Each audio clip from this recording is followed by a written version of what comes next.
Good. All right, we'll go ahead and go. Good morning, ladies and gentlemen.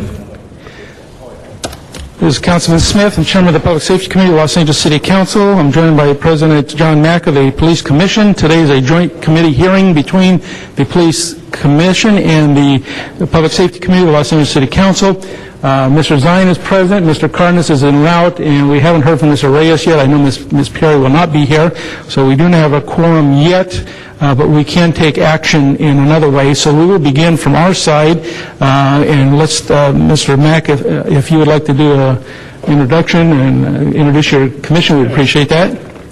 Thank you very much. And first of all, we welcome the opportunity, Councilmember Gregg, to have this joint meeting and hearing with you in the Public Safety Committee, and thank you for your kind invitation.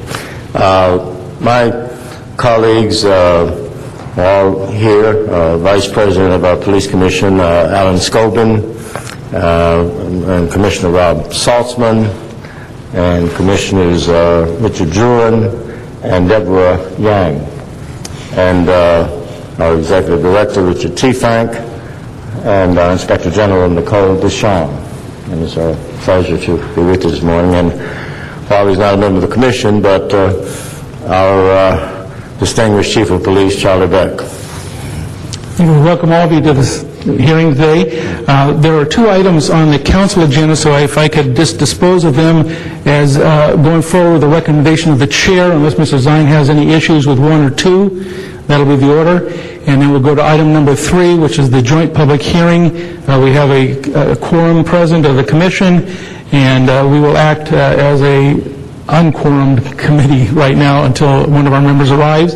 So could we have a reading of the item number 3? And would you like to take public comment up first? Do that first, and then go to item number 3? Well, we can, yes. That's fine. And while we do that, just give Mr. Cardenas a little more time to get here. We'll take up the public comment first. First would be Rob Natale.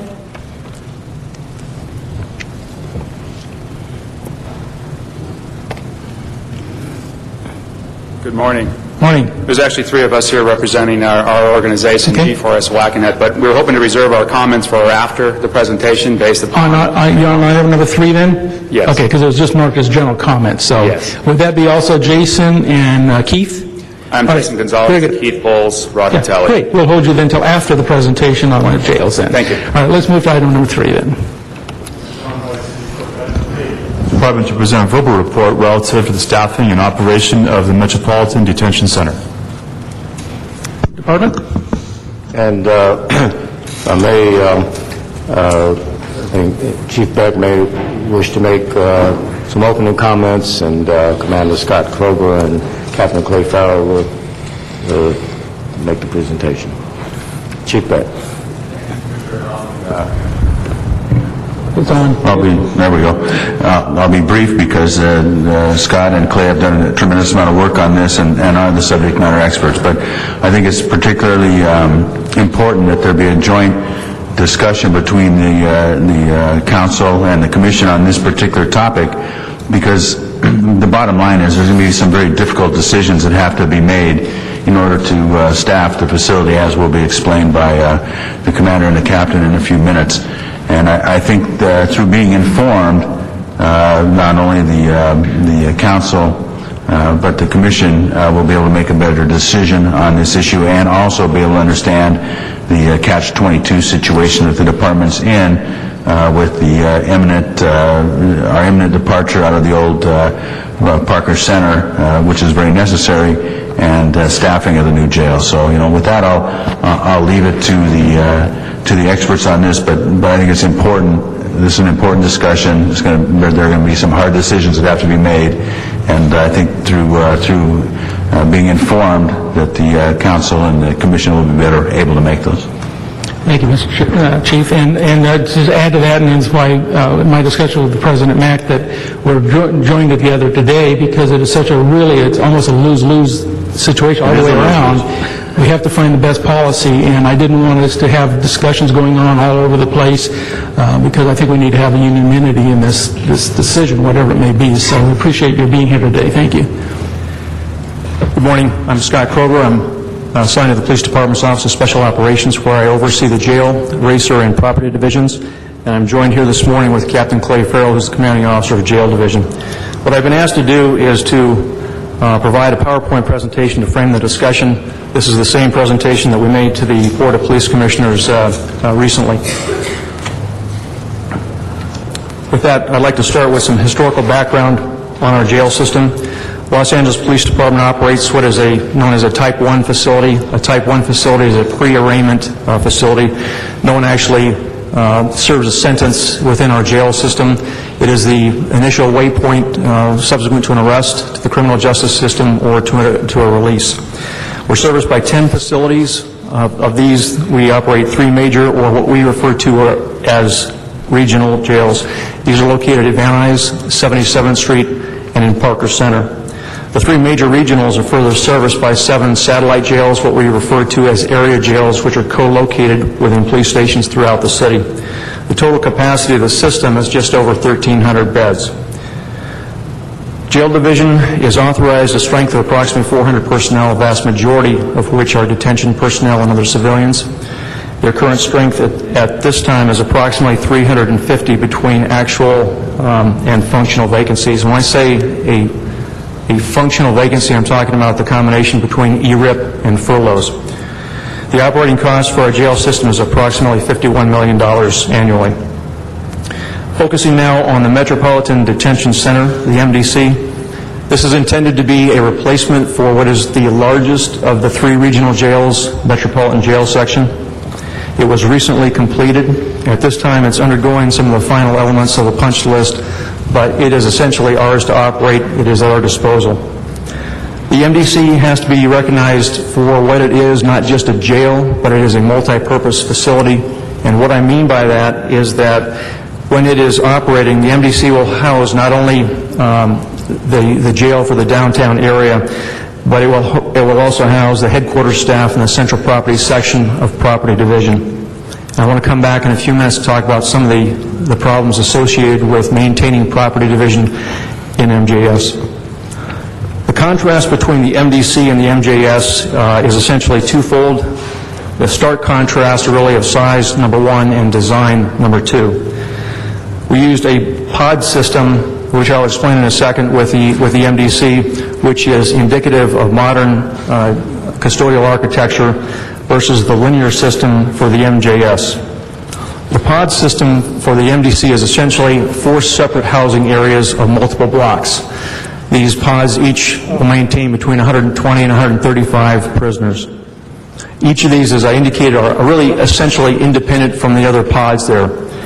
This is in contrast with the linear design of the MJS, which is much more sprawling. It's open, elongated. When it comes down to things that you look at when you're looking at logistics, such as time, task, time and motion, line of sight, the complexity is much more intensive in the pod design than the old linear system. We have 2-level housing in the old MJS. There are 5 levels in the MDC. And so that we're clear, when I say 5 levels, I don't mean we're operating a 5-level jail. In the MDC, we're going to have a basement, which will be a combination of jail and property. Then we have the first 3 levels. Level 1 will be essentially the major intake and outgoing of personnel into the jail. The second level is primarily one of administration, and then the level is actually split into 2 separate levels for housing. So it's a total of 5 levels.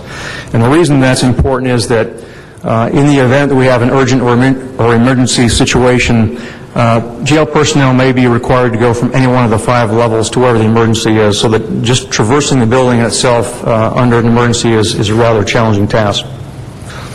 As I indicated, the space at 172,000 square feet, the MDC is about 52,000 square feet larger than the MJS. And from what I understand from Jail Division, once it's operating, the MDC will be the largest Type 1 facility west of the Mississippi.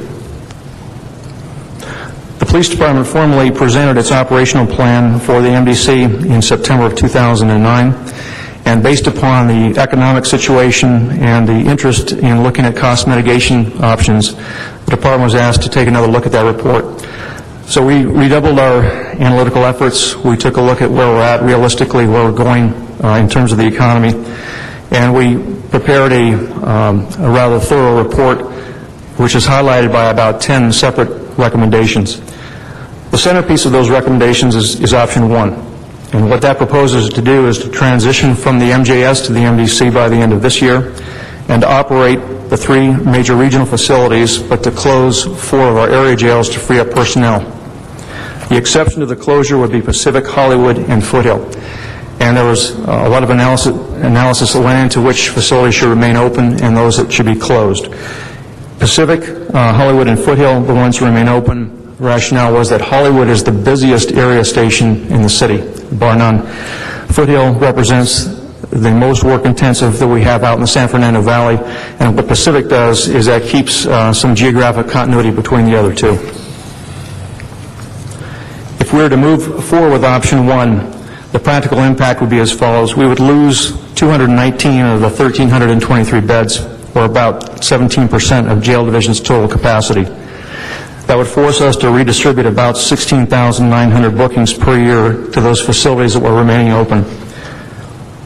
That would give us the ability to reassign 56 detention personnel, but would still require us to add 44 additional personnel to fill vacancies, as opposed to the 100 that was originally requested back in September. And I have to stop here and give you a caveat that at the time that we presented this to the Police Commission recently, we were not looking at potential furloughs that we are now. This was based on a furlough system of, I believe, 3.5 hours a DP, not 8. What's also put up front and is very focal in the report that we filed was that we also have to continuously hire for attrition and stay in front of that, especially if we're going to be shuttering our jails. Since this report was prepared, we're on the verge of losing 4 more detention personnel and a sworn supervisor.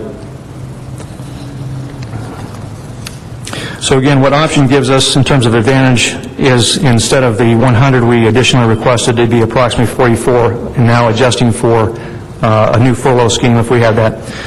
It would enable us to move into the MDC. I can't stress enough, and I know that fortunately several of you took the time to actually tour these facilities, so you know how modern, how clean, how safe they are, what they represent in terms of best practices and a contemporary facility which is befitting the image of the department at this point in time. I'm going to stop here and talk a little bit about property again. I know property, a little bit of a side issue, doesn't have to do with the mainstream function of the MDC, but the headquarters staff and the central property section is located at MJS. It is a place, if I were to term it as draconian, it would be nice. They are subject to some of the worst conditions that you can possibly imagine from an environmental standpoint. They are overbooked in live evidence and property, and these are issues that we're working on a regular basis, not frequently. The prisoners located in the jail above them, and the MJS will stop up the plumbing system, and that human waste literally comes to the ceiling and through the walls. And those folks at property have a tremendous spirit. They don't complain. They try and cover that live evidence with plastic sheets and do as best they can to protect that, but these are circumstances under which they absolutely should not be working. The disadvantages for option 1 are primarily related to time. The first one is the initial time associated with getting personnel out of the field to transport their suspects to book. If we have fewer places to book them, transportation, not for all, but for some personnel, will take longer. Investigative travel time will also take longer for those detectives that have to interview arrestees or for supervisory personnel that are conducting personnel complaint investigations. And finally, the processing time, the fewer portals that we send the same amount of suspects through to be booked, if we have fewer portals, obviously a longer booking time. Finally, and I'll finish up the PowerPoint on some of the ancillary issues that we were asked to look at. I'll cover them rather quickly and be prepared to answer any follow-up questions.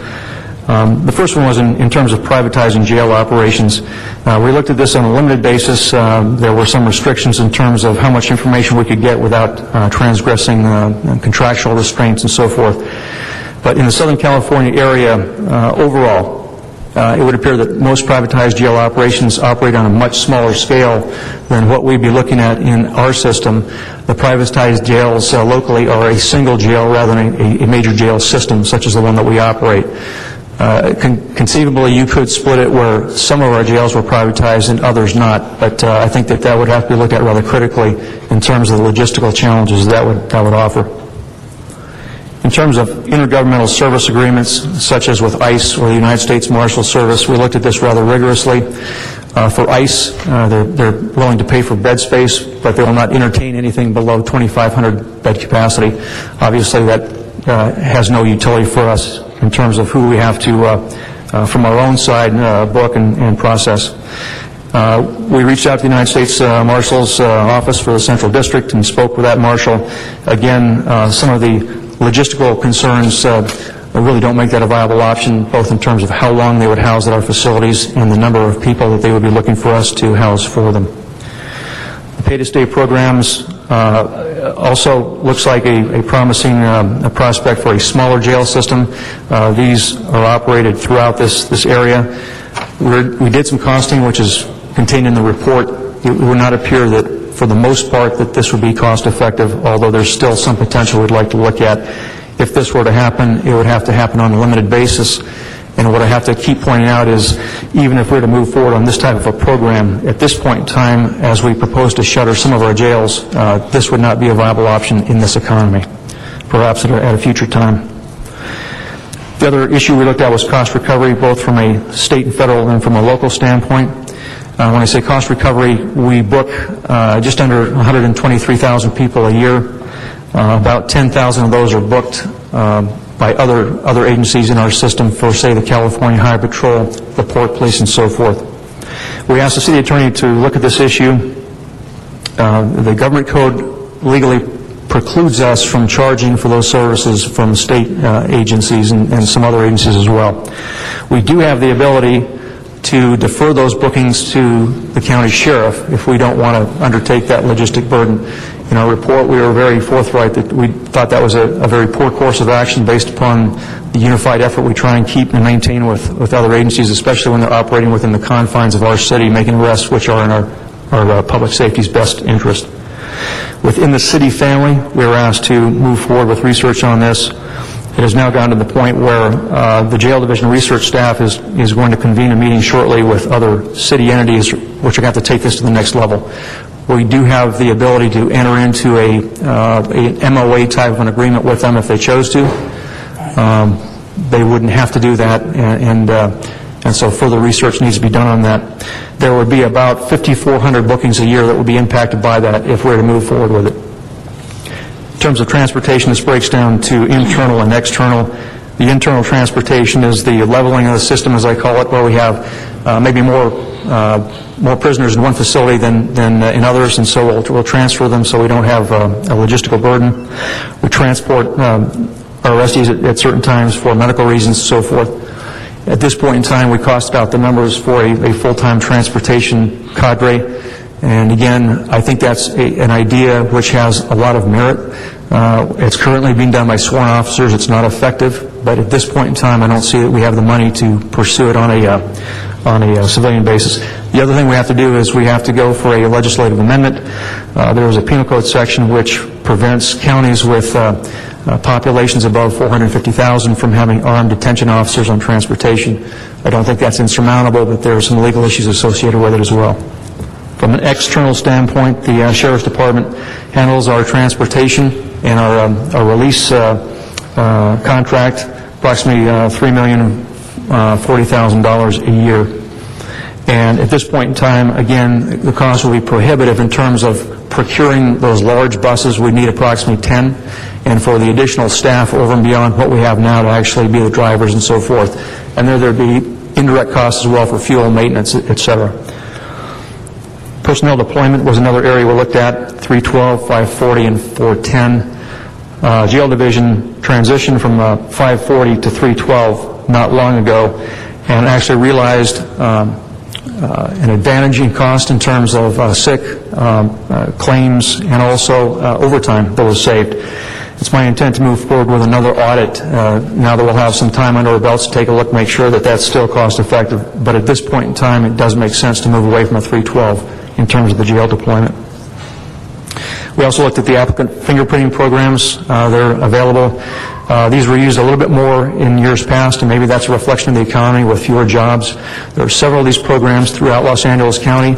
The City Personnel Department maintained one for a while, but eventually that went by the wayside because it was not cost-effective. And costing out the numbers, we don't believe that at this point in time that would be something worth moving on. And so with that, my introduction is over. Thank you. And what I suggest, Mr. President, is that we would just go back and forth between Commission and Council and ask questions. And for the audio record, Mr. Cardenas is joining us, so we now have a quorum of the Council Committee as well. Did you want to lead off with? Well, actually, since the Commission has had a previous opportunity to weigh in, I think Council members may have more questions. But I would ask Commander Krober to maybe elaborate a little bit more on the various options from a staffing perspective. Recognizing this is the critical challenge. I'll make one observation too. I didn't hear him mention it.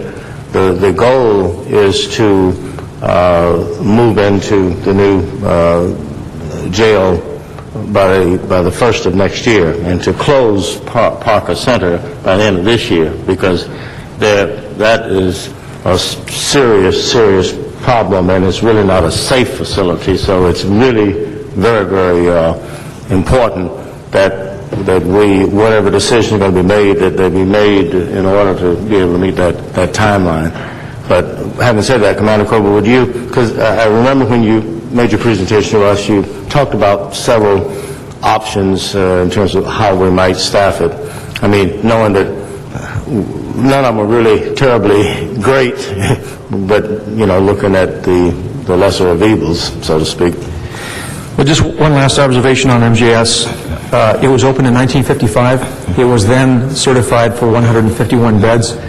There were no formal state certification processes in place such as we have now. Those came into effect in 1963. So the standards to which that facility is held are 1963 standards. That being said, we have 440 beds, not 151. So you can see the degree of civil liability we'd have in an earthquake or a fire. All the more reason that we want to move out of there as soon as possible.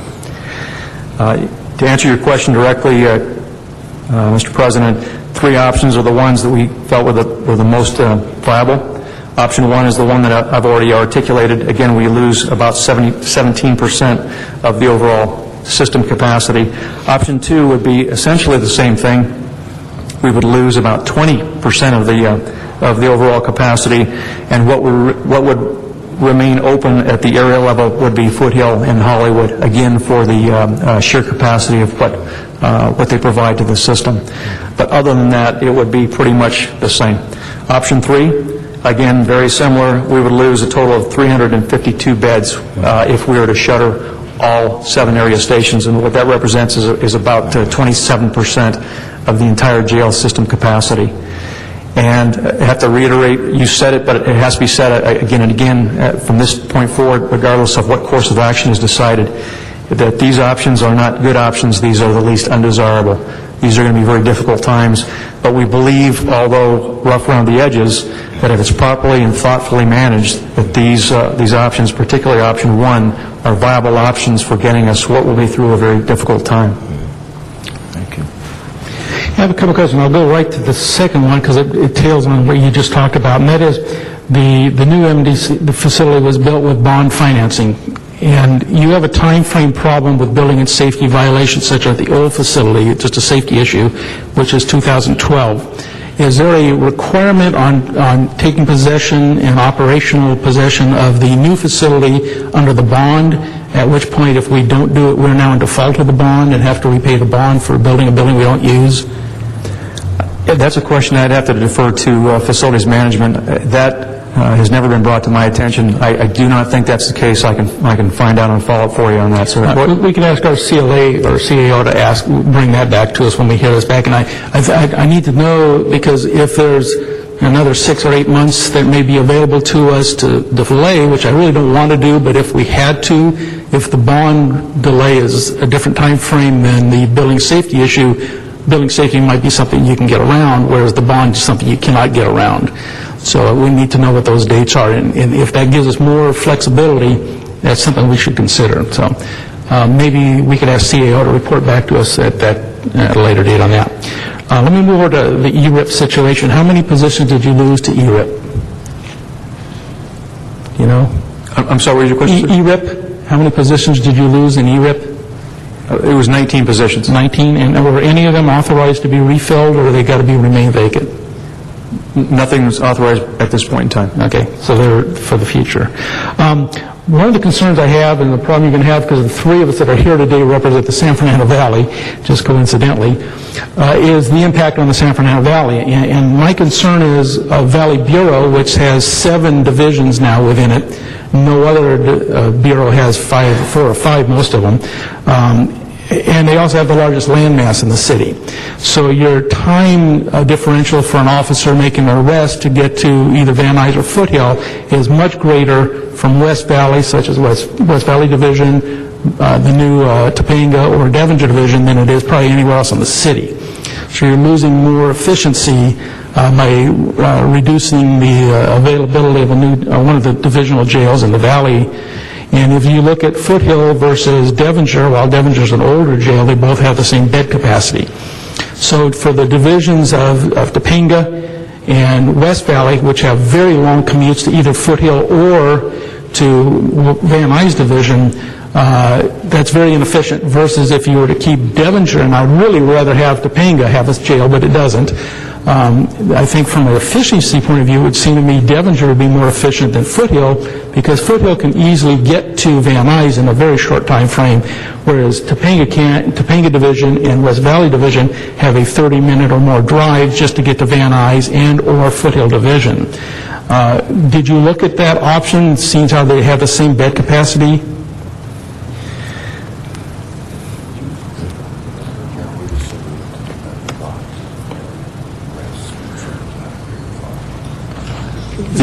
The predominant factor in the decision on that was on the volume of arrests, not so much, not that they were oblivious to space to be covered and so forth, but the overriding factor there was on the volume that jail produces. Okay. I would like you to come back to us when we bring this back, because it has to come back to council one more time. Take a look at the efficiency loss of 2 divisions, particularly Van Nuys, West Valley and Topanga, less so Devonshire, in the time commute versus going to having Foothill just go to Van Nuys, which is probably 10 minutes away from 20 minutes away. Depends on traffic, Chief. I understand. Been there, done that. Depends on traffic. But at the same time, if you make an arrest in Chatsworth, you're going to spend 40, 50 minutes sometimes getting over to Van Nuys. So I just think there might be some efficiencies to look at in the valley, and time of day certainly makes a big impact. But having done that a few times, it's a long commute to Van Nuys. And so for those new divisions, particularly at the very west end, Mr. Zine's district primarily, it's a long commute, particularly at certain times of the day. So I'd like you to look at that. I think you explained very well some of the options and recommendations on here. One, which you didn't get into very much, is field relief from custody. Are there more options that we can incorporate by simple municipal ordinance that would allow officers to do more fricks and less booking in the jails, that would free up some of that time on minor misdemeanor arrest? Or have there been considerations in that the sheriff and the state of California are releasing an awful lot of people that just never even get there before we even take them into custody, just releasing them on some sort of a bond or something from the areas rather than getting them down to the MDC or whatever? Yes, certainly it makes sense to do that at the front end rather than get them in the system and try and move them as fast as you can once they're in the system. The answer is yes. I don't have authoritative information on that. The Office of Operations is spearheading that effort specifically to look at that issue as it relates to efficiencies overall for a deteriorating field force in general, but also for jail operations specifically in terms of what are we doing now historically, what have we done.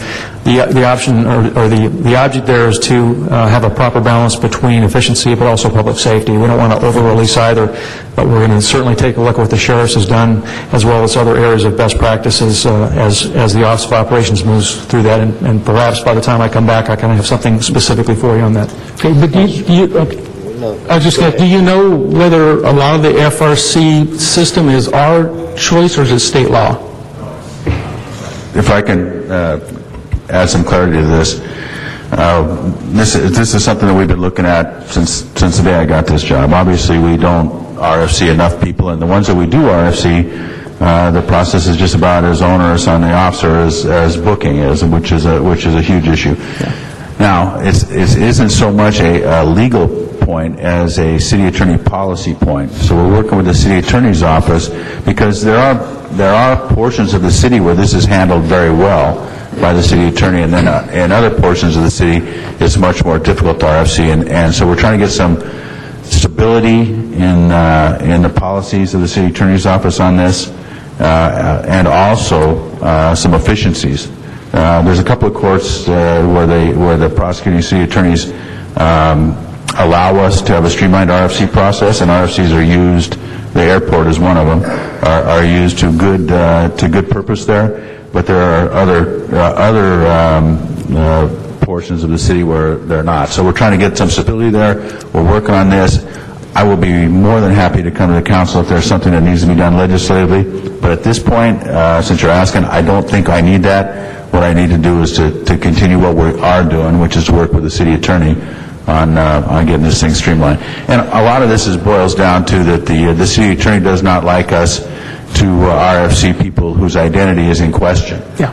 So we're hoping that we can combine some technology. You know, the council has helped us buy blue check devices, which allow quick identification in the field and some other things. So we're making some progress on this, and I'll be sure to come to public safety if I think it's not going the way we need it to go. And if you need some help with the city attorney, talk to Mr. Zine. He can. Mr. Zine, I know, is a very close. Commissioner? Yeah, my colleague, Commissioner Scobin, would like to... This is an area that the full commission has been very involved in for some time, because our attitude is that we're going to come to you and ask for resources. We have to be sure that we're doing everything as efficiently as possible. So the full commission has been very engaged in looking at efficiencies in the department. So we actually sat down with the department, well, it was about the time, as you said, about the time you became chief, and asked the department to look at other major departments, see what crimes that they do in RFC for, see what their procedures are. And we recognize that one size doesn't fit all. For example, in Central Division, where you have fewer people with IDs and you might have a much higher rate of people not showing for court, would not work as well as it may in other areas. But the commission has been very engaged in this, working with Chief Moore, Chief Paysinger, who are both point people, and we're going to stay on this and other issues. Mr. Cardenas? I appreciate the update from the commission and the police chief, but the element that I'm concerned with is we're looking at a transition and we're looking at a recommended time frame, and obviously those time frames have very good reasoning behind them as to why we need to try to hit those targets. But what I'm concerned with is, especially dealing with attorneys, no offense to the attorneys, is we need to try to figure out how to get it right within the timing and how to decide whether or not those reliefs or those elements of reliefs can actually come to bear when we make these transitions. Because with our transition, we're looking at less beds, we're looking at what was mentioned by the chairman of the committee, the time elements of having closed down some jails and the time elements and the time constraints that it's keeping officers off the street, things of that nature. So to me, the most important question to ask to either to the chief or the commission is, how comfortable do you feel that you can actually definitively get those answers from the city attorney's office, and are they aware of the moving parts here about the transition of our jails? Chief? Well, we've made it very clear to them how important this issue is, and that this issue is not only an efficiency issue, but it's also a safety issue. Doing a better job at field release from custody not only will save the city tremendous money, but it also keeps officers on the street, which makes the city safer. So they know that. I think that the discussions are progressing. If there is any slowdown to that, then I'll personally meet with the city attorney on it and and get his input. He has, in my conversations with him, been very supportive of this. It's just a matter of working out the issues in the system. So far, I think that we're on track. If we get to the point where I think we fall off track and we're not making progress on this in the time frame we need to, then I will come through the Commission of Public Safety. And all of you know that I'm not shy about coming to you and bringing you these issues. So. Mr. Salzman. Thank you. I have a comment, and then I have a question for Commander Krober as well. I believe I said this when the Commission reviewed this report, which was I had the opportunity with Commander Krober, Captain Farrell, Chief Moore, to tour the facilities myself. My guess is maybe all of you have done the same thing.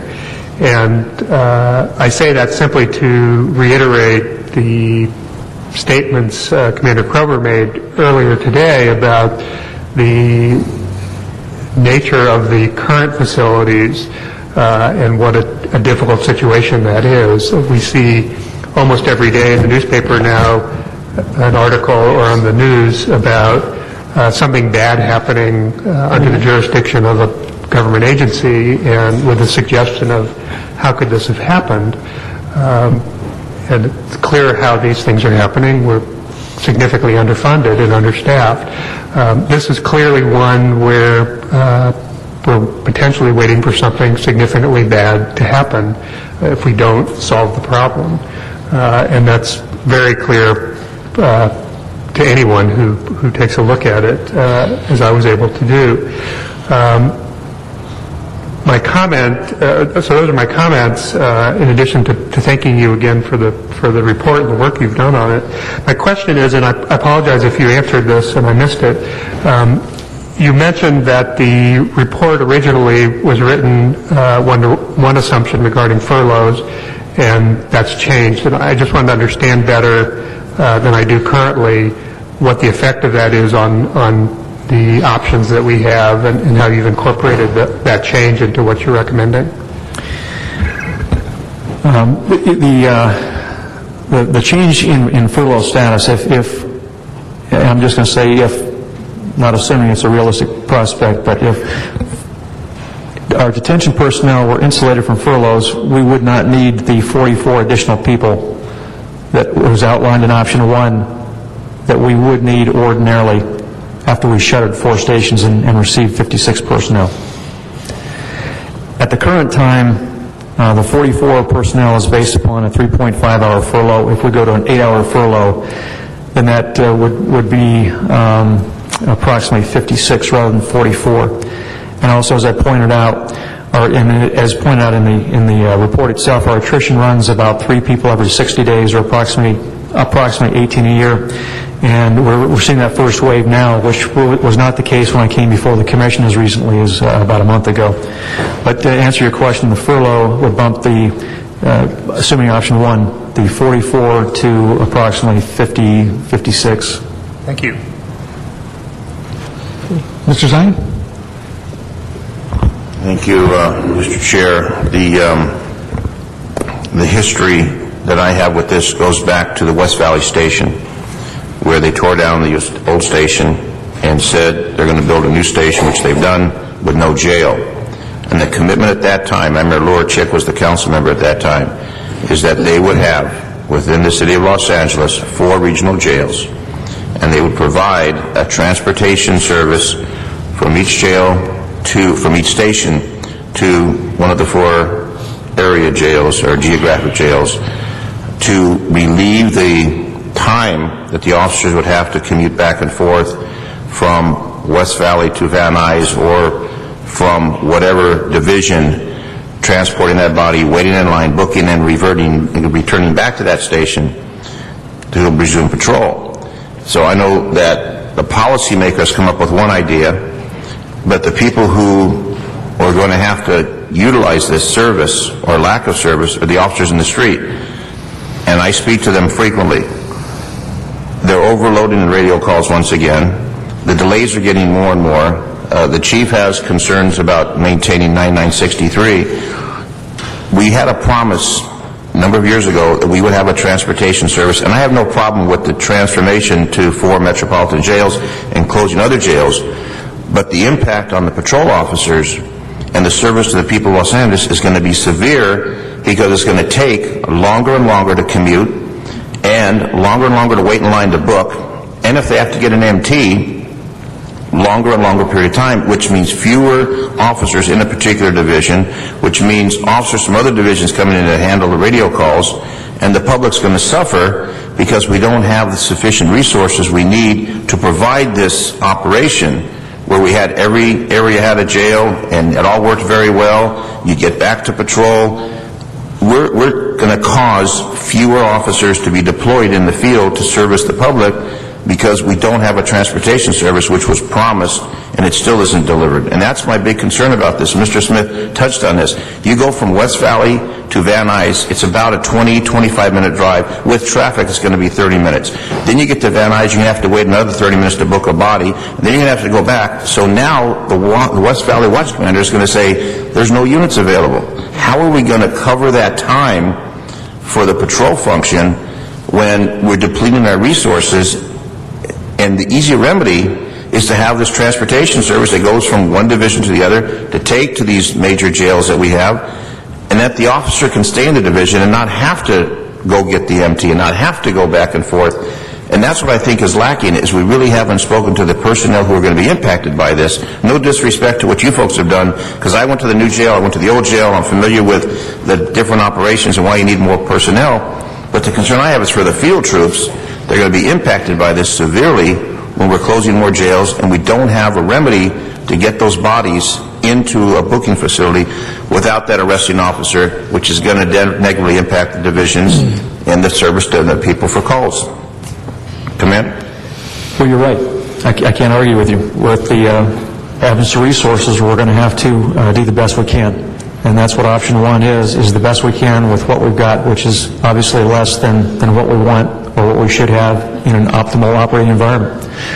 I can't speak to what happened years ago. The first time you broached this with me on the day of your tour, I discussed it with Harrietto, our council liaison, to examine records to see if we could reconstruct anything that was done in this respect. Was there a major initiative in the department, a council motion, what have you, and I've been unable to find that. That notwithstanding, you and I are in fundamental agreement that the most efficient way to transport is not by the way we do it now.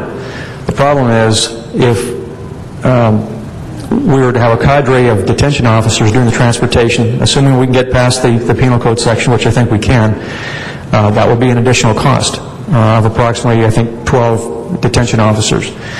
If the city is willing to underwrite that, then I think that that's something that we could look at. But with the resources that we have now, assuming that there's probably going to be no relief and having to make it work, I think this is the best we can do. But fundamentally, you and I are in agreement.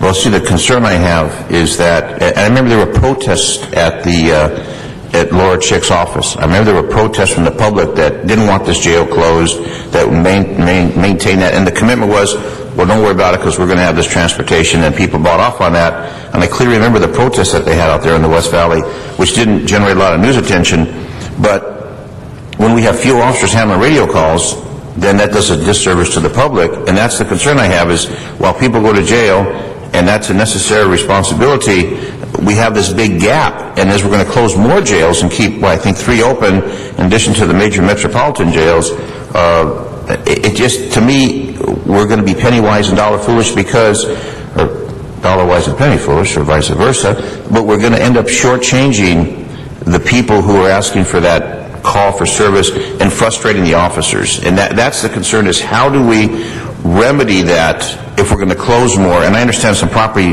rooms are going to be closed also. If we're going to close those, then we're talking, and you know how long it takes to get anywhere. Chief Moore, who lives out in the northern part of the county, to travel downtown, I'm sure it's an hour-plus drive, and in traffic it's sometimes even more. I know from my West Valley office to downtown to City Hall, it's at least an hour. At least an hour. So that's what I'm talking about. And you got 10 units working, so now you're down to 3 because everybody's booking something or in court. We're really doing a disservice. How do we plug that gap where we can say, we will get that transportation, we will somehow, I don't know if we go to a private contractor. I don't know if we take, I don't know how we do it, but I just know it sounded so good.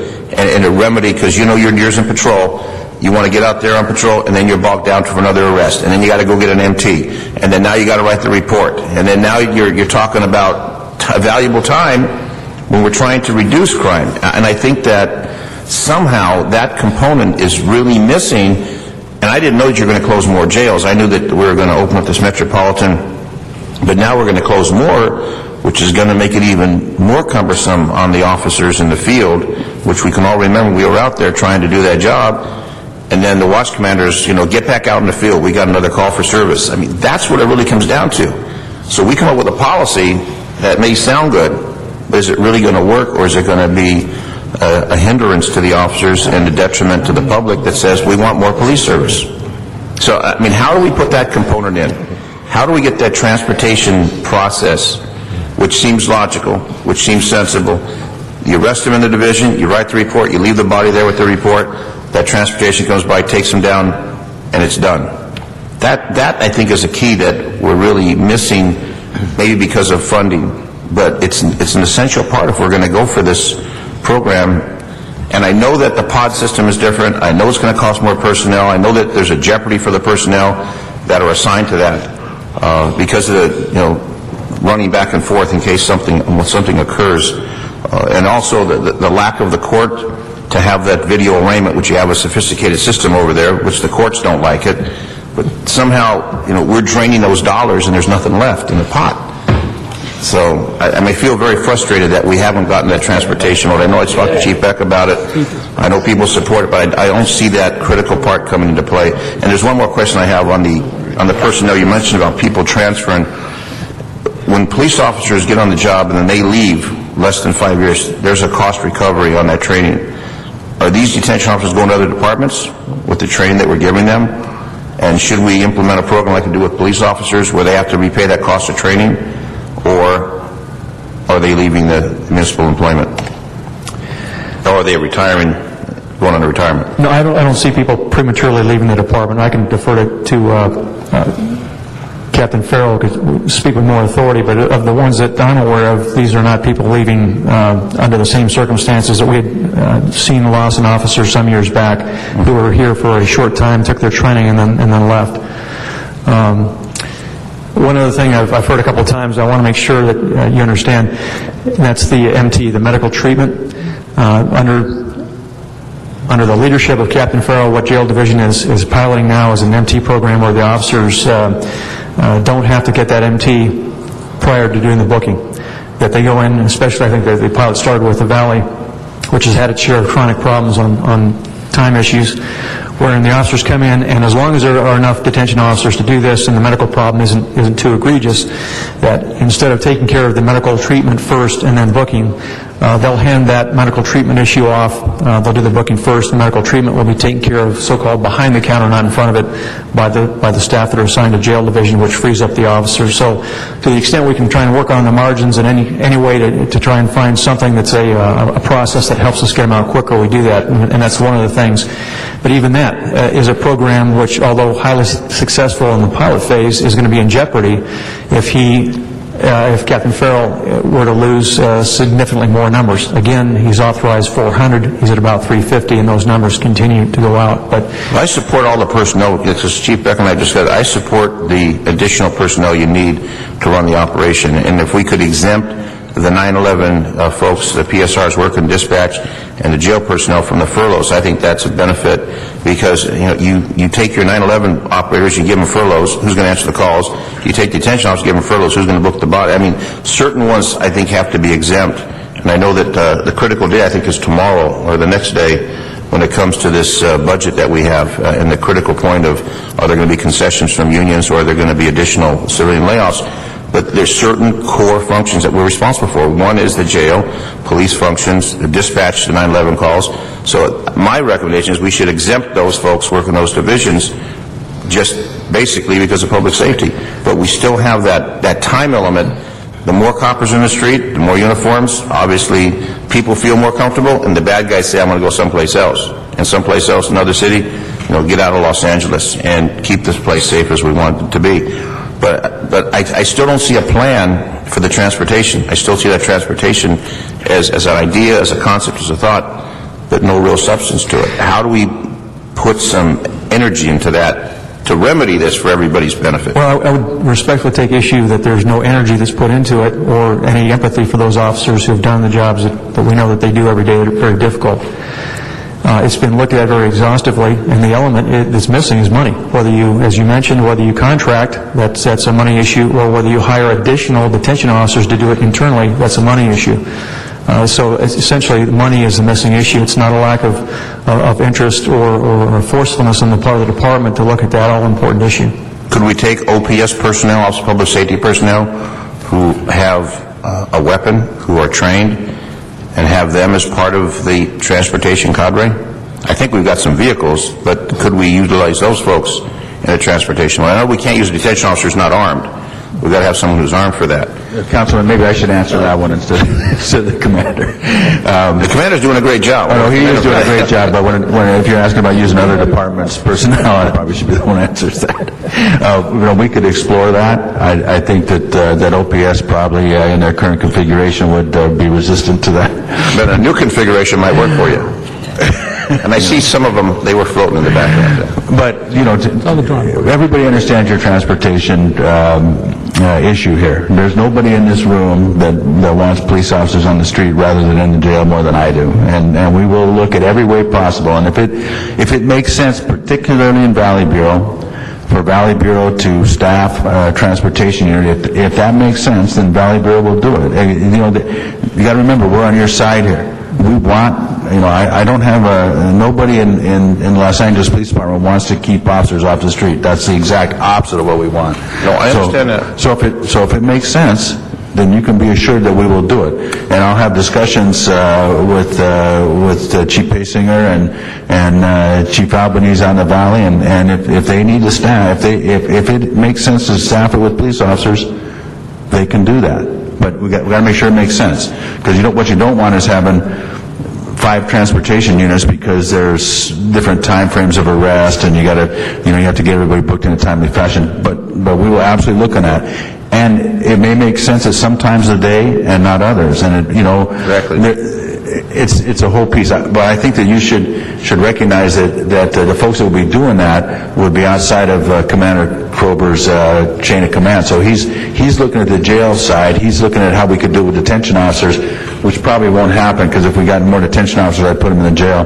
But I'll make sure that Valley Bureau, particularly Valley Bureau, for the reasons that both the council members so eloquently stated about the size and the scope and that kind of thing, looks at this issue and makes a decision that makes absolute sense in deployment, and they're good at that. And I appreciate that. We won't miss this opportunity. Because I do remember running the Deuce Watch, the drunk driving detail in the San Fernando Valley, and we would not burden the patrol units with transportation. We would assign someone from our unit or reserve officer who would transport the intoxicated drivers. So we would relieve patrol of that. And of course, we still do that. I mean, when we run task force, it's very common to have a booking car. Exactly. This is not something we don't do. On a high volume day, there's no doubt in my mind that this is the way the Valley Bureau will end up going. On a low volume day, not so much. But, Friday night, it makes perfect sense. Monday afternoon, maybe not. But I want to put that tool in their hands. Okay, no, I just want to have some assurance that we're going to, because I remember back in Lower Chicks, it was a plan. You got it. That's what I need. Okay. Commissioner Scobin is wanting to comment. The types of things that Councilman Zion spoke about are the types of things I know the Department anguishes about, and I know the Commission anguishes about, and frankly, the Commission is holding the Department's feet to the fire, although it's not a difficult job, because they care about this as much as you do, and I do, and the other council members do. And so we regularly talk about these things. So, for example, the Valley, which you represent, Councilman Smith represents, and Councilman Cardenas, there's a pilot program in the Valley on release from custodies, which is going very well. You heard about the jail program in terms of the booking on the medical treatments. One report we had talked about the fact that the Valley had a higher percentage of prisoners that needed MD medical reports. And we actually found out that what was happening was a couple of divisions outside of the Valley whenever they need an MDT, would send their those prisoners to the valley. So that would skew the numbers in the San Fernando Valley. Now, we're a city, right? We should all be working together, but that skewed the numbers. So these are things that, all of us in the city are trying to do more with less. And unfortunately, there are things that I know the chief would love to do that he can't do, and he's having to make some pretty darn tough decisions. But each commissioner has a bureau that they're responsible for, and each of the commissioners in the bureau are working with the chiefs and other command staff and the captains in their bureaus to try to work with them and see how innovative we can be and find solutions. So these are things where you're right, there are serious problems, but I know that the department and the commission are dedicated to staying on them. And again, part of it is, A, we want to do a good job, but B, we want to be able to come to you and say we're working as hard as one can work and as smart as one can work to try to get any excesses out of the system and be as efficient as possible. I just want to make sure that we have understanding for what the officers in the street are going to go through, and that all of us have done in our previous experiences. And oftentimes when policies come in, those folks somehow are bypassed. And when you talk to them, well, if we've done this, if we've done that, because they're the best ones to interpret which way it'll work best for them, because what they want to do. But oftentimes I see, as council members, we put together some policy, and then the folks say, well, what are you doing? That's not going to work. When you talk to the workers, they say, wait, this would work a whole lot better to make our job more efficient, more effective, and easier to do the service we need to deliver. And I don't know if anyone's spoken to any of the officers about the impact that they're going to have, the policymakers have. I see Chief Moore nodding his head. If we've done it, that's great. But I just know that the frustration of sitting around waiting for that body to get booked when they want to go out and do police work is obviously a troublesome thing. Chief, Well, I can absolutely assure you that I talk to, and as along with all the other command staff talks to rank and file constantly. Just a couple of examples. I hold vertical staff meetings, every rank, including jailers, police officers, 3+1, sergeants, watch commanders, detectives, captains, on up through the bureau chiefs, where I get input from everybody. I do that every 2 weeks. Once a month, I go work a division. I've worked 2 Valley divisions so far. Every time I work a division, I go to the jails. I walk through. I talk to cops. I ask them what their issues are. Right now, I have a email account that is solely an electronic suggestion box. I get hundreds of suggestions from officers. I read every one. We respond to every one. Many of them are about jail efficiencies because, as you state, this is, as you know very well, this is not a new problem. There was a very young officer resigned that was complaining about the jail some 30-odd years ago. I guarantee it. 42 years ago. 42. Well, I thought you might have complained about it for a long time because I know you. But the point is that we can always make these things more efficient, but it's very important to me that it works because I truly believe that my sole job is to make sure that the police officers can do their job and do it constitutionally, effectively, and in a way that makes the city safe. If they don't work, then I don't work. Exactly. And you know that. Thank you. Commissioner Salzman. Yeah, I want to understand the numbers better than I do, Commander. Can you tell us what the number of personnel is that you would need to keep the situation the way it is today, not change the things that we're talking about? In other words, respond to Councilman Zines and the rest of our concerns about these delays. What personnel you would need to open the MDC and not make other changes in operations today? So just to maintain the status quo and including in that the opening of the MDC? Yes. I believe that would be approximately 100, which is essentially the number that came in last September, which was intended to address the fixed post positions needed to open the MDC and also address what were existing vacancies at that time. It might be a little bit more than that, but I think generally around the 100 mark. And at least to me, that's really the bottom line of what we're talking about. Unless we're suggesting that there are already areas within the department that are overstaffed or can be reduced without the kinds of difficulties you're identifying, and I don't think we are. That's what we're talking about, for real. And everything else is no disrespect, because I think you're doing a terrific job, but everything else is pulling from here and pulling from there and pulling from someplace else that can't afford to have it pulled from to solve this problem. And I think it's important that we remember that. And I'm not suggesting you don't, but it's helpful to me to come back to that the number we're talking about is roughly 100, 110. And I just consulted with Captain Farrell. What he reminds me is within that 100, what that doesn't address is the approximately 19 ERIP. What that also doesn't address is the functional equivalent from the furloughs. Right. So it's essentially, if you were to address the ERIP, about 120. Right. And that, for me, I started earlier by saying I had toured the facility, and when I did that, I did it in part to see what the current situation is, which is so dire, but also for me, as a non-expert in this, to understand better than I did why there is this absolute need for the increased staffing in the MDC, and that's not, there's nothing made up there, there's nothing fat there, there's nothing inappropriate there. It's the absolute, my view of it was, what you're recommending is the absolute bare necessity for the safe operation of the facility, and I remain convinced of that. So, thank you. Any other? On two other things. On the discussion about personnel, so it's 100, 120 if we do everything we're doing now, closing MJC and opening a new MDC. And that has been a problem. Obviously, there's a financial burden that we don't have the money for, but secondly, going back to hiring just in general, as long as I can remember, we've had a hard time filling the positions even when we had no financial crisis in the city. Is there still a problem getting personnel when we freed up those positions? We have not had a problem in that. When they're authorized and we can fill them, in the recent past, it has not been a problem actually getting them filled.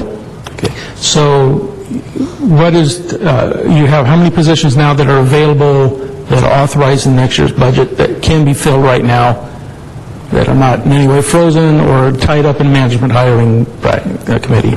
So we currently have 20 vacancies, and then we lost an additional 19 people through ERIP, and that does not take into account the additional requirements of the MDC. So 39 bodies plus the MDC issue. But 39 is, what was authorized in this year's budget for July 1? Our current deployment that was authorized was for detention personnel solely 369 for the previous year's budget, and then we lost. I'm trying to get at, how many positions are going to open up on July 1st to be filled?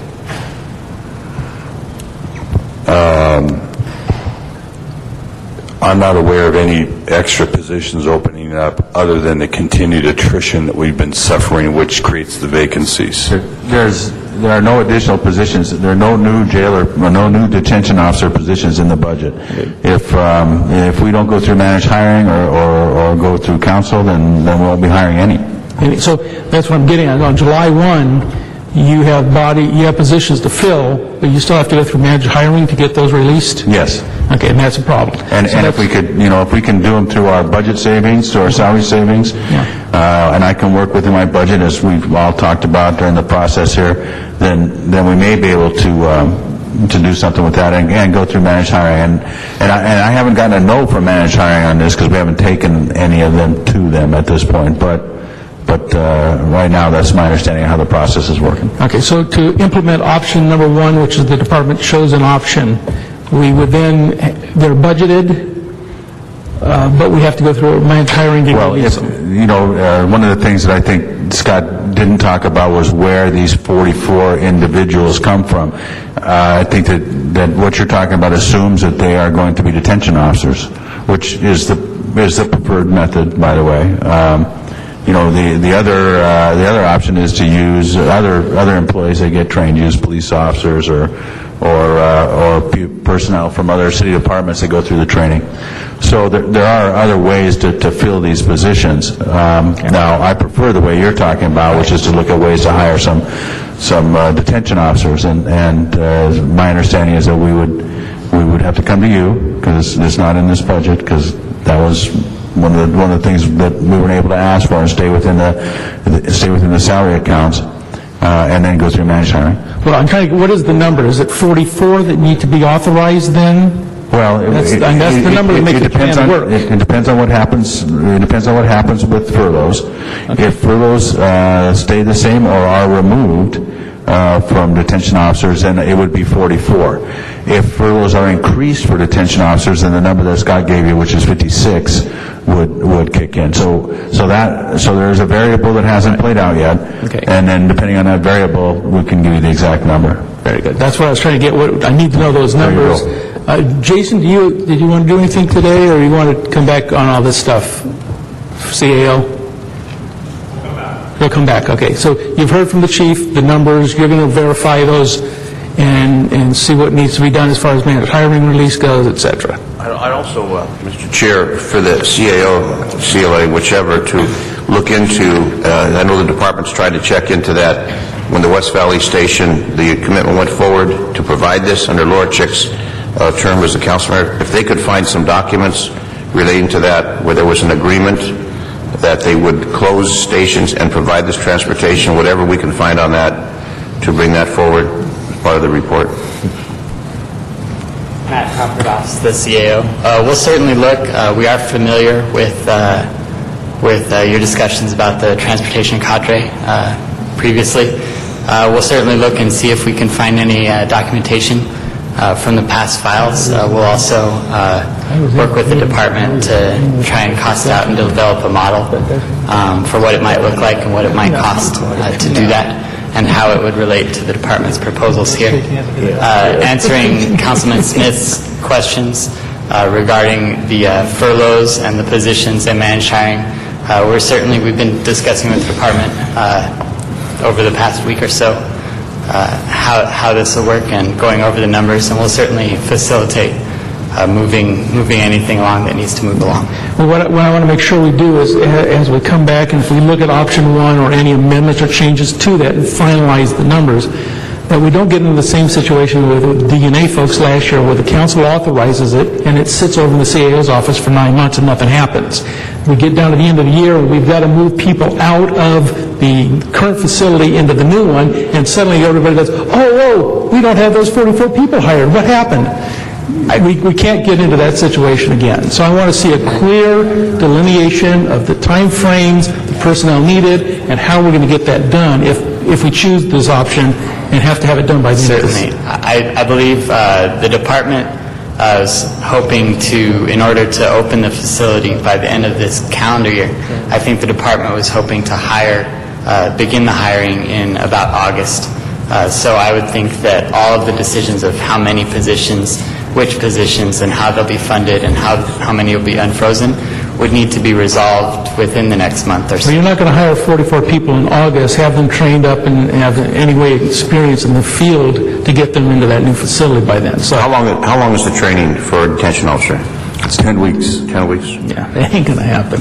It's Not going to be 44 very tight, hours. that's for sure. Okay. So I think we need a better phasing on how we're going to do this and a We'll work plan with of the action. department on that. All right. Councilman, if I could just add, we consulted extensively with the city of Santa Ana, which has a very similar facility. It's not a type 1 facility. They categorize their prisoners, so it's a different inmate population. But nonetheless, the physical plan, the footprint is pretty much the same. And they were very forthcoming, very informative, and one of the things that they pointed out was from the time you push the button to the time you can really open that facility for business, and rest assured you're not going to have any issues and problems, is approximately 3 months. So that there would be, I would assume, under whatever plan that we move forward with, it would aggregate the hiring of people, the training of people, and then the area standing plans and so forth that go with the physical plan, bring those all together. But they were looking at, again, for this type of a facility, very similar to ours, to open it so you don't have any issues about 3 months. Well, if Santa Ana can do it in 3 months, we can make it much better and do it in 5 at least. Welcome to the city of LA. Any further discussion? Any commissioners? So when do we expect to report back on this? Good question. We have to order it. That's the last thing we have to do, is order that this file be sent over to us and that the CLA and CL review. How long do you think you need, CL? Depends on what questions you ask. Right. We already asked them, but they've got at least 3 months, so you're talking September, they got to Certainly get... in terms of reviewing the department's request for hiring authority, and the position counts. Looking at it, I believe there will actually have to be authorized a small number of additional position authorities to fill out the total numbers that they're looking for. We can report in 2 weeks if that suffices. So I think we could say then that if we order this file be sent to us today, which the Commission's ready to do that anyway, that upon receipt, Mr. Wright can get it to you, and you could have a report back, CLA also probably in a few weeks, and we're looking in the first weeks of July, we should be able to schedule this for committee, which would then leave enough time to authorize the department to go forward, begin hiring, plan whatever you come up with, and still meet the end of the year deadline. That timeline sounds reasonable. Very good. Okay, Mr. Ryan? It's fine. All right, that be the case, then if we could, first order of business, Mr. Cardenas, you weren't here, we considered 1 and 2. If you have no problem with that, that would be the order of the committee then, rather than the chair. And then on item number 3, that we ask that the commission refer this immediately to the department, to the council, to the council, to our jurisdiction, and that we order the CLA, CO to the reports be prepared sometime in July. And that'll be immediately. Yeah. Okay. With that being the case, we did have some speaker cards. So before we vote, we have the 3 gentlemen, Jason, Rod, and Keith. If you'd come back forward, please. Good morning. Do I have 2 minutes? I do. There it Go right goes. ahead. Go. Thank you. Go I'll be give us brief. some little We represent G4S Wackenhut. We are an international contract security services provider. A reason for us being here this morning is to just talk briefly about our jail services and transportation capabilities that we are currently providing across the country, here in California as well, and locally. Which we hope to be able to offer the city the opportunity to provide a cost analysis of what it would cost to privatize some of these services. In speaking with the department regarding the jail services, we would like the opportunity to present a proposal for the smaller jails, the 7 jails, which would then in turn provide you with the opportunity to free up the current staff and thereby staff the MDC. The benefit of doing so obviously is a fixed cost. For one, in an annual budget, as well as on a moderate figure, approximately 50% cost savings that we've realized to help other departments to realize on an annual basis. On the transportation side, we work with the Department of Homeland Security here locally under ICE, doing transportation for them. We employ 50 transportation officers utilizing a handful of buses. We also work for U.S.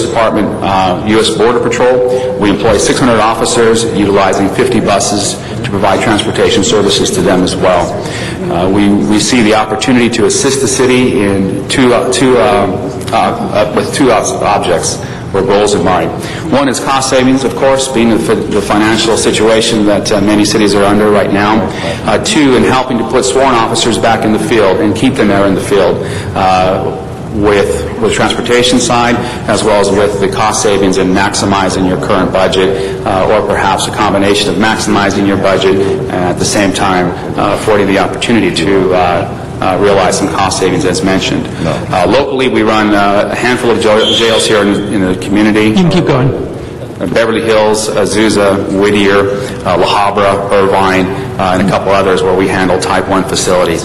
Our officers are custody officers. They have their Title 15 certification. Majority of them are previous law enforcement or military, which is the primary area where we recruit in. Our specialty is recruiting. That's what we do. We employ 600,000 employees worldwide in identifying individuals that are qualified and trained to handle high-level security and job functions within a department or within the city.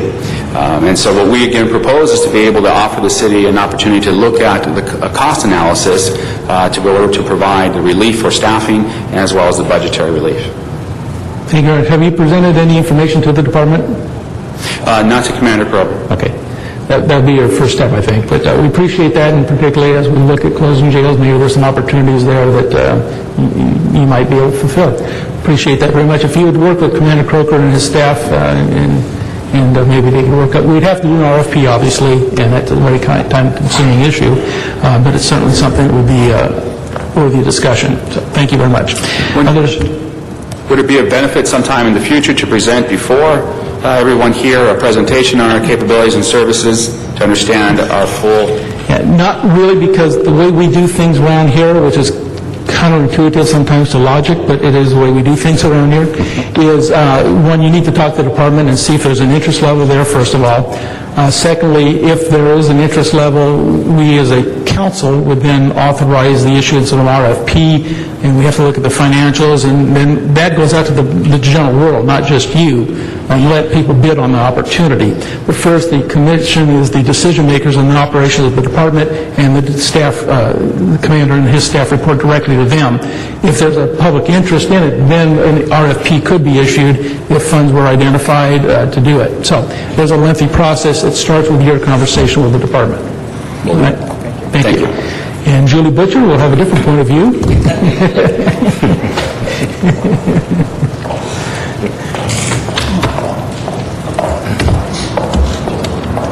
Morning, Ms. Butcher. Good morning. On the other hand, you could start with the folks that are already doing the work. A transportation plan had been developed over, I think, about 7 times. My most recent recollection is the estimated cost savings for both internal and external, both moving prisoner arrestees around internally and then the transportation work that you do between you all and the county. My recollection was about a $3.1 million annual savings. You have armed security officers that already work for the police department. I know I want to bet on that at one point. You've got 26 sworn sergeants working in the jail. This is the opportunity to take at least some baby steps towards civilianization. As any job in the coming years becomes vacant, there really needs to be an analysis of what the appropriate position is. We have lots and lots of opportunities to really do this in the most cost-effective way. All due respect, we now can recruit and hire jailers, but they are still a third the cost of police officers, and they are specialized. They are focused on doing what it is that they do. So a couple of things I would urge you to do is to, just as you've engaged with the police union, to similarly engage with the civilian unions, because we have not had the opportunity to have these conversations. The anticipated staffing plan is starting July 1st to further cut the civilian staff by 10% through the use of furloughs. That is expected to happen, a 10% cut effective next month, unless something happens to intervene. That is the march. For the jails, it means, again, an additional 10% cut. So when you're talking about hiring, you don't have to hire. You can just keep the people that already work there. A transportation detail, the opportunity, again, to maximize how we utilize civilians. And then I'd also urge, when you build jails, to make sure that you're not adding 3 times the staffing burden that the modular jail has allowed us to contemplate. Santa Ana is not the model. Thank you. Okay, thank you, ma'am. Mrs. Lang? Yeah, I'd like to have the CAO's office work with Julie Butcher, SEIU, on that issue of transportation. She may have some greater insight and information regarding that transportation issue. We'll certainly do that. So if you could also include that into the program. And I understand, Commander, from our tour of the new jail, that the state law was changed, linear versus pod, that the jail was designed with the pod because that's the state law regarding facilities. Our captain? We can check on that. I don't know. Pardon me? I don't know. Okay, because I understood, because the question was, why didn't we stay with the linear concept versus the pods that I was informed that it was the state law under correctional facilities, they had to be designed this way, versus the way that the glass house was designed. Sir, it's been portrayed to me that at the time that the design was provided to the department, it was the best practice at the time for that type of facility. I don't believe that there's a state mandate for pods. Okay, I thought that's why we went that direction instead of the linear, which I don't know if it takes more personnel or fewer personnel looking down the corridor versus, and the concern I had is when we went to that tour, the hazard, a potential hazard for the employees. It's far more work intensive. I don't know if that's exclusively a reflection of best design at the time it was made. The Harbor Jail is very similar. Harbor Jail, consequently, is also very staffing intensive. We can find out if that was a reflection of state law or just the architectural best practices. And the other thing for the CAO, is the issue of arraignment, where they have a state-of-the-art video arraignment, which would eliminate a lot of the transportation to court. And if somehow Judge McCoy is the presiding judge of the Superior Court, and he seems to be very responsive and proactive, if he could compel the arraignment courts to utilize that, because I understand from our tour that the courts weren't too excited about the opportunity to have that video arraignment, which will obviously save a lot of troublesome transportation back and forth. So we could check that out also. Certainly, on the video arraignment, we would save a significant amount of money if we simply were able to reduce our county prisoner transport contract due to video arraignment.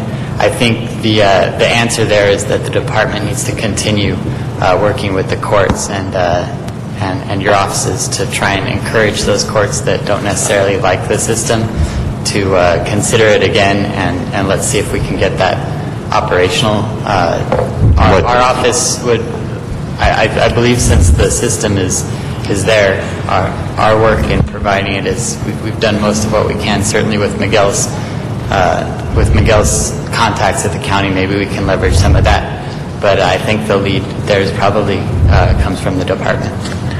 Councilman, we're working with the presiding judge on just that issue. Judge McCoy? Yes, absolutely. And with his appointment as a presiding judge, I think there is an opportunity there. So we're revisiting this with the Superior Court again, and we are very anxious to use our video arraignment equipment. I mean, the expense involved to install it and to have it, just because... That's why we put it in. Don't want to use it. Yeah. You know, it's like if you don't like working motorcycles, go work patrol. Who would say something so crass? Well, no, that's exactly what we want, because it not only saves tremendous detective time, it saves a lot of the issues that we've been talking about for the last hour would be alleviated by video arraignment. So we're working on that. Chief Moore is actively working on it. And we can, as we make progress on it, hopefully we'll make progress on it. We'll report to council and the commission, obviously.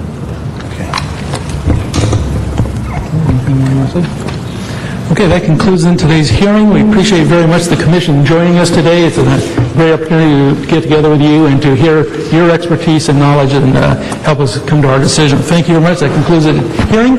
We are adjourned. Do you know Judge McCoy?